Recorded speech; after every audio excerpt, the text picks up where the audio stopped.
Hey, what's going on, y'all? It is State Representative Brandon McGee. I am here once again on FubuRadio.com. This week, my special guest, listen, y'all, I have none other than U.S. Secretary Dr. Miguel A. Cardona. But before we jump into this exclusive interview with Secretary Cardona, I just want to say my co-host, Shay McCrae, she is traveling. She's doing her thing throughout this country, and we really pray and hope that she is well. Obviously, you'll hear from her, she and I, on next week as we bring you more great news on leadership, politics, and culture. But again, thank you for joining Inside the Room with myself, State Representative Brandon McGee, where we discuss politics, leadership, and culture. We would like to personally thank U.S. Secretary of Education, Dr. Miguel Cardona, for joining Inside the Room today, a platform that features an array of topics related to pop culture, politics, current events, and of course, community involvement. Inside the Room is honored to have Dr. Cardona here with us today, as he brings with him an extensive background, primarily in education, not limited to. During this segment, we will discuss various methods to reopening schools across the nation, his perspective on where we are as a country with respect to education, and anything else that the Secretary would like to share with us. By way of just a brief bio, because he has a very, very extensive, colorful bio full of experience. In 2003, listen to this, y'all, Cardona was the youngest principal in the state of Connecticut when he became the head of Hanover Elementary School in Meriden, Connecticut. After becoming an assistant superintendent for teaching and learning at Meriden Public Schools in 2013, he rose rather quickly in the state system, becoming the head of the state's K-12 schools just that summer. As a student, he attended Meriden Public Schools and graduated from Wilcox Technical High School. By the way, Mr. Secretary, I graduated from Prince Tech, but nonetheless, I'll let you have that. Cardona also attended Central Connecticut State University, where he received his bachelor's degree, and the University of Connecticut, where he completed his master's degree in bilingual, bicultural education, and of course, his doctorate in education. As we all know, and this was a special moment for me, we watched now Secretary Cardona lift his hand and pledged himself to his current position as U.S. Secretary of Education, the first Latino to hold this position. And I would be remiss if I didn't just say to the many listeners that tune in weekly on Monday, I am so proud, I'm Connecticut proud, to call Dr. Cardona my friend, but most importantly, a friend to the state of Connecticut. So again, join me in gathering people from all walks of life to step inside the room in efforts to gain perspective on how we can educate and uplift our communities. Mr. Secretary, welcome to Inside the Room. What's going on, man? How you doing? Thank you, man. Thank you for the invite, that intro, wow. Thank you so much, Representative McGee. Call me Brandon, please. Brandon, for the invite to Inside the Room. It's been a little while since we've caught up, so it's nice to catch up with you. I look forward to the work ahead. I look forward to this conversation. Yeah, so really quickly, before we jump into the crux of our today's conversation, you just recently had an interview with Vice President Harris on PBS. And you really unpacked, both of you, the importance of focusing on child poverty and education and the connection between the two. Can you tell us a little bit of what came out of that and what are the follow-ups to that interview that you had? Definitely. That was a great moment to have Vice President Harris here. We were in New Haven and we had a roundtable discussion with several commissioners, our senators, and our governor. And it was really a listening session on how we can best support states. But the American Rescue Plan can cut child poverty in half. This is a moment for our country. And really what it was is an opportunity for us to listen to the folks around the table on what we can do to make sure that we can achieve that, right? So we heard strategies like ensuring that we're making sure the money hits where it's supposed to go soon. That this is unprecedented, that the amount of money that's going out there. We have to make sure we have checks and balances to make sure that the money is moving through to get to those communities, to cut the poverty in half, to assist those families that need it.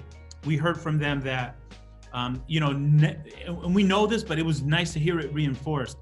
We can't look at children in isolation. We have to look at children, families, and communities all together, right? Because they're all connected. So it was a great conversation where we got to hear from the Commissioner of DCF, the Commissioner of Early Childhood Education, both senators and our governor on what we need to think about in the administration to make sure that the goals of this American Rescue Plan reach the targeted audience.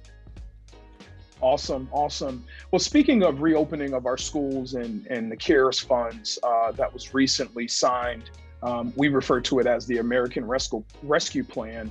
How are those CARE funds being used throughout the country? And how will these funds essentially help get kids back in school from your perspective, one of the lead educators in the country? What are your thoughts on that?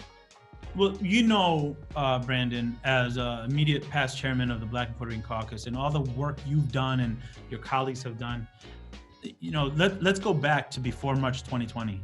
We know we've had disparities in outcomes for our students by race and place, right? We know that that's plagued our country ever since we started collecting data. We know that access to quality healthcare is also something that's disproportionately less likely to be readily available for people of color. I could go on, and it's the same group of people that don't have the right access, right? So now the pandemic exacerbated that, made it much worse, and made it to a point now where we have to work, we have to do amazing work to make sure we're re-engaging students that we've lost, and getting them back, but also getting them back to a system that was better than the system that was there before the pandemic. So the CARES funds and the ARP, or American Rescue Plan funds, is really intended not only to turn the lights on and provide masks. That's what people think of.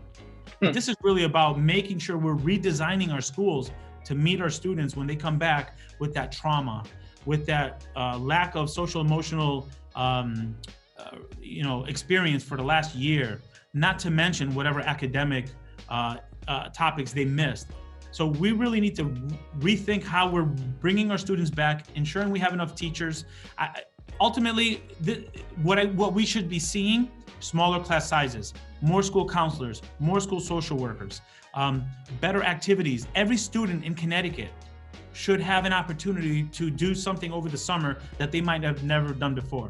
Whether it's getting free access to museums, to summer camps, to programs where they could be around other kids and kind of recoup what was lost this past year in a positive way. So the American Rescue Plan provides funds for that.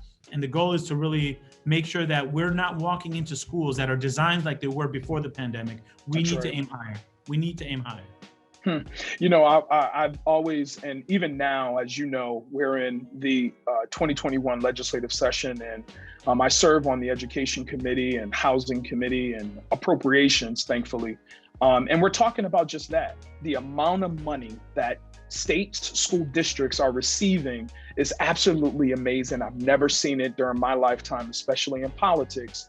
And my prayer is that districts use these funds to help support the reintegration, if you would, of everything that you said, but also have an opportunity to enhance many of the services for our children.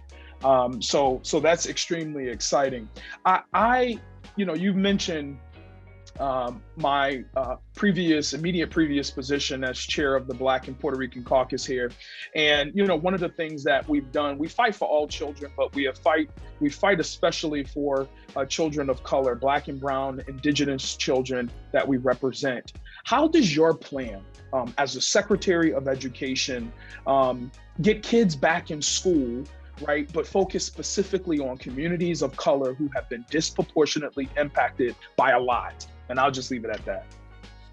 You know, one of the things, I'm going to go back to, I remember when I was commissioner in Connecticut, it was like July of 2020. I'll never forget where I was standing, Brandon. And I was tasked with coming up with a plan to reopen schools safely. Now, we know if Black and brown children are not in the classroom, they're going to perform worse, and gaps are already there. So it was critically important that we safely reopen schools for all students, but in particular, those students who are historically underperforming. Mm-hmm. Yet, in the back of my mind as a Latino, I know that the mortality rate for Black and Latinos was higher with COVID. So it was extremely difficult to think about, my goodness, you know, we're going to follow the science and we're listening to our health experts. But in the back of my mind, I'm thinking, these kids have experienced so much. And we know that our Black and brown students who have experienced COVID in their families or what have you, might have experienced it in a worse way, because the transmission rates in urban communities is higher, because Black and brown people, when they get it, the effects of COVID are worse. So I know that when we welcome our students back, we need to make sure that we're addressing proportionately the social emotional needs and mental health supports that they need. I don't have to tell you that if a student any student, Black, brown, it doesn't matter, is exhibiting stress and it comes across as non-engaging, oftentimes it gets addressed in a disciplinary way. Mm-hmm. What we need to do is make sure we have the tools in our schools and the training needed to make sure that all of our educators are receiving these students with an understanding of their mental health needs after having lived through a pandemic that disproportionately affected their families. You follow me? So that's critically important, that we connect with them as people first. We're going to get to the academic needs. Mm-hmm. If we don't create warm environments where they want to be there, I don't care what program you buy for the computer. I don't care how strong your internet connection is. If we can't connect with our students, and that means that social emotional connection, then it's going to be harder to re-engage them in a way that's meaningful and in a way that can close whatever gaps were exacerbated.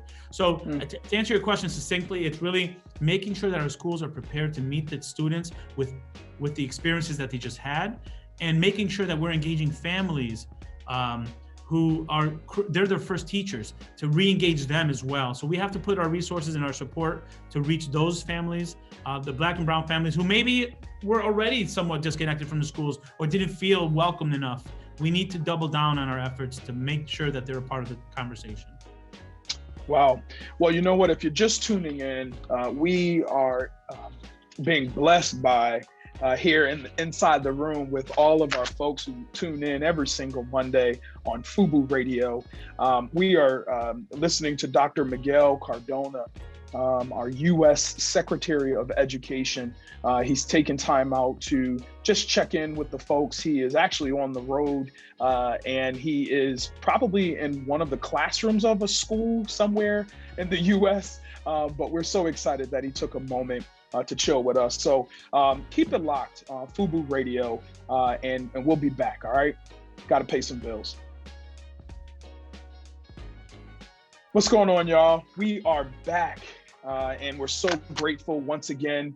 If you're tuning in to Inside the Room with State Representative Brandon McGee. And today we have an exclusive interview with U.S. Secretary of Education, that's United States Secretary of Education, Dr. Miguel Cardona. If you're just tuning in, you missed the intro. We talked a little bit about the importance of the American Rescue Plan dollars that were just recently provided to school districts and states throughout this country to help support many of our school districts, not many, of our school districts as they reopen and get back to providing top-notch education to our students. And, you know, I wouldn't be myself if I didn't ask the Secretary about his commitment and his work around communities of color that have been so disproportionately impacted before the pandemic. And now here we are, and I'm so just very excited of his work. But I want to talk a little bit about your accomplishments that you had here in the state of Connecticut. Again, if you're tuning in, I serve currently as a state representative in the Connecticut General Assembly, and I've had the distinct pleasure of working with then Commissioner Cardona, now Secretary. But I'll let him talk about what he's done in Connecticut and perhaps what transitioned or probably gave you an opportunity to even, put yourself in this position to be the Secretary of Education, the first Latino. Talk to me a little bit about that. Connecticut experience was, seems like the pace was, especially after pandemic, at a different level, and if it weren't for my experience serving as commissioner, I know I wouldn't be Secretary of Education. First and foremost, when I came onto the scene as the Commissioner of Education, I wanted to make sure we reestablish our purpose as an agency to be unapologetically aiming at closing achievement disparities. Connecticut, as you may know, is probably one of the worst in the country in terms of the gaps between the haves and the have-nots. So that was my focus. It was since I was a fourth grade teacher, and Commissioner of Education gave me a platform where I can really push policy on that. Making sure that our high schools provide clear pathways for college and career. A lot of times, and you're a tech school graduate, a lot of times it's 4-year college or bust. We needed to change that mentality. We needed to change that culture. And I wanted to make sure that our agency was leading with purpose and passion and just conviction. Like we have work to do. And the most important job, in my opinion, is making sure that our kids are good. So that was the purpose. We created clear goals. And let me tell you, the Education Committee on the legislative side, tremendous supporters. They got it, and it helped to be able to push things when you have a really supportive legislature. The State Board of Education, the same thing, the governor, all stars lined up. It was time to get to work. Then the pandemic hit. And then honestly, the biggest lever for equity, in my opinion, is making sure students have an opportunity to learn safely in the classroom. So that became the goal, to safely bring students back in, right? Because we know with remote, with Zoom, there were some districts, Brandon, I won't name names, but there were some districts in Connecticut where I talked to the superintendent.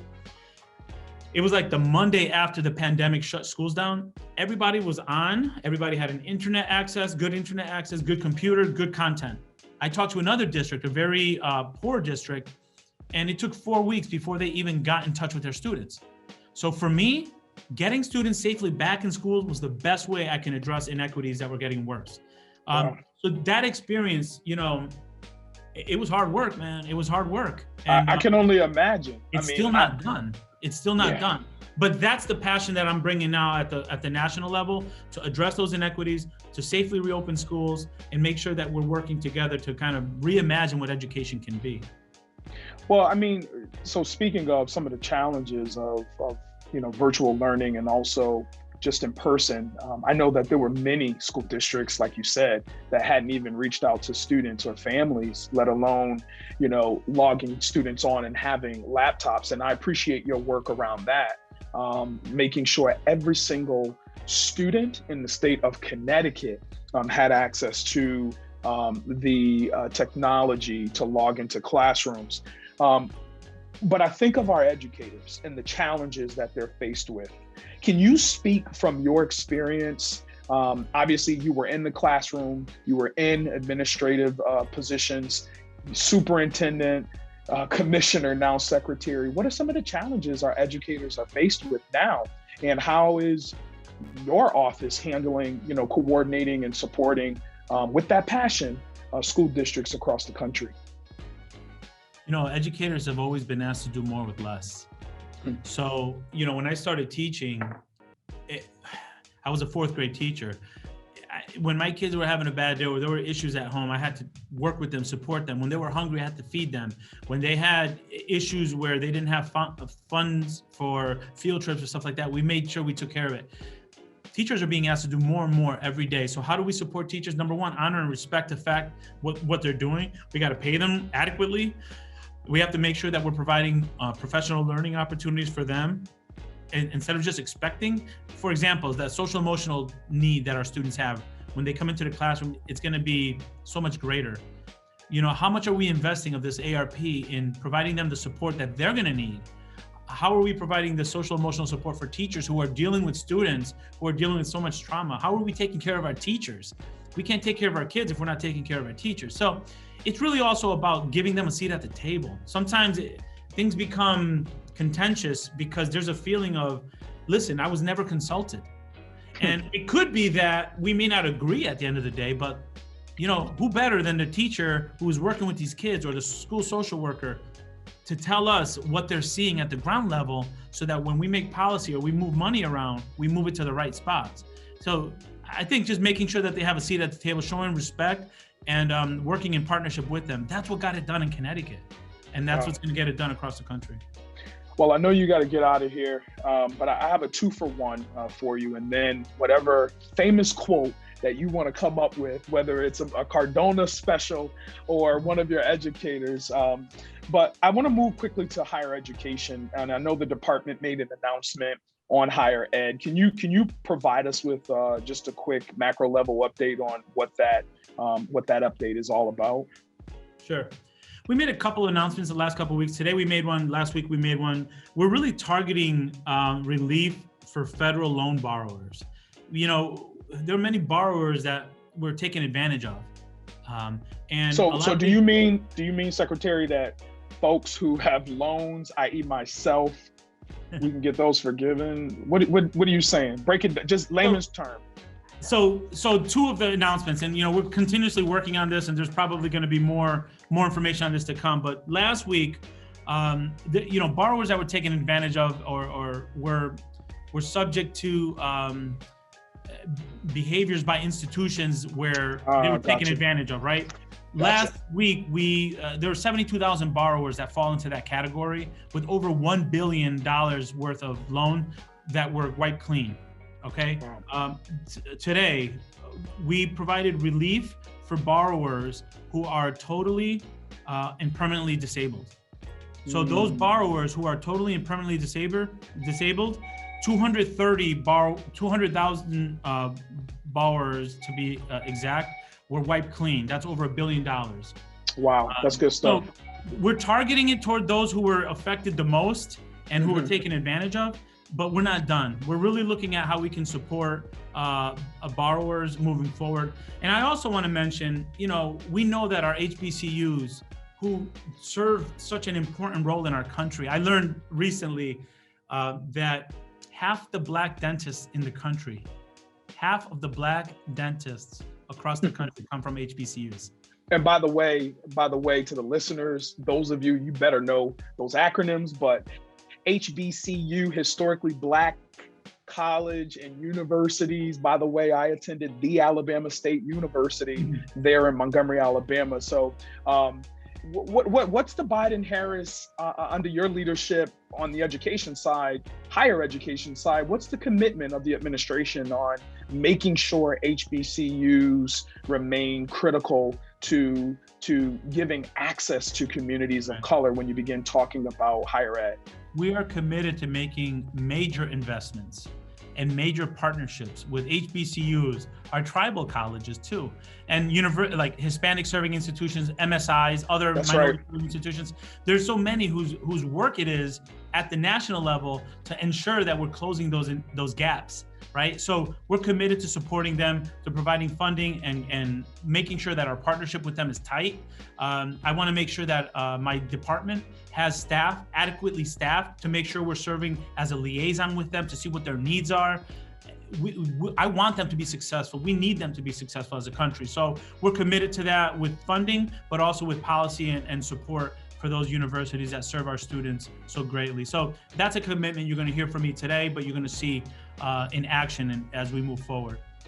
Well, Mr. Secretary, thank you so much for this brief moment to share with you. I know you got to get back going. Clearly, we heard the phone ringing. Folks are trying to get to you. But as always, your folks here in Connecticut, we love you dearly. If there's ever anything you need from us, we're here.